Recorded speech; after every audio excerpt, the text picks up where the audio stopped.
Hi guys, কেকের season এসে গেছে। তো চলো একটা চটজলদি কেকের রেসিপি শেয়ার করা হোক।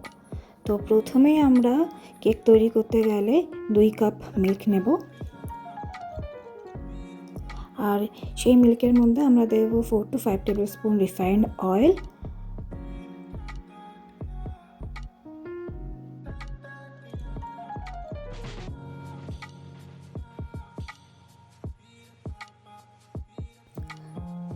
তেল দেওয়া হয়ে গেলে আমি একটা মিক্সচার রেডি করে রেখেছি।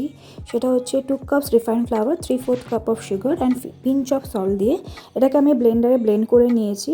আর এরপরে আমি সেটাকেই মিশ্রণে দিয়ে দেবো। ভালো করে হুইক্স করতে হবে। যত ভালো করে আপনারা মেশাবেন তত ভালো করে আপনার কেকটা রেডি হবে। এরপর আমরা দেবো 1/2 কাপ কাস্টার্ড পাউডার এবং এরপরে আমরা ভালো করে মিশিয়ে এর মধ্যে দেবো 1/2 টিস্পুন বেকিং সোডা আর 1 টিস্পুন বেকিং পাউডার দিয়ে ভালো করে ব্লেন্ডারে সেটাকে ভালো করে হুইস্ক করে নেব। এরপর দেবো 5-6 ফোঁটা মতন ভ্যানিলা এসেন্স। আমাদের কেক ব্যাটার একদম রেডি। তো আমরা এখন পাত্রটাতে নিয়ে সেটাতে ভালো করে অয়েল আর ফ্লাওয়ার দিয়ে ভালো করে গুলিয়ে নিয়ে ব্যাটারটা দিয়ে দেবো।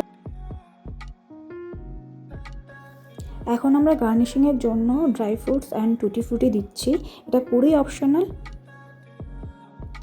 এখন আমরা প্রি হিটেড কড়াইয়ের মধ্যে কেক ব্যাটারটা বসিয়ে দেবো ফর 30 to 40 মিনিটস, আর আমাদের কেক হয়ে যাবে একদম রেডি।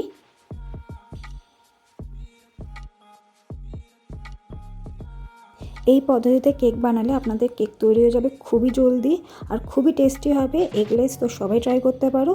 তো কেউ বানালে কাইন্ডলি শেয়ার করবেন কেমন হলো। চলো দেখা হবে পরের ভিডিওতে। বাই।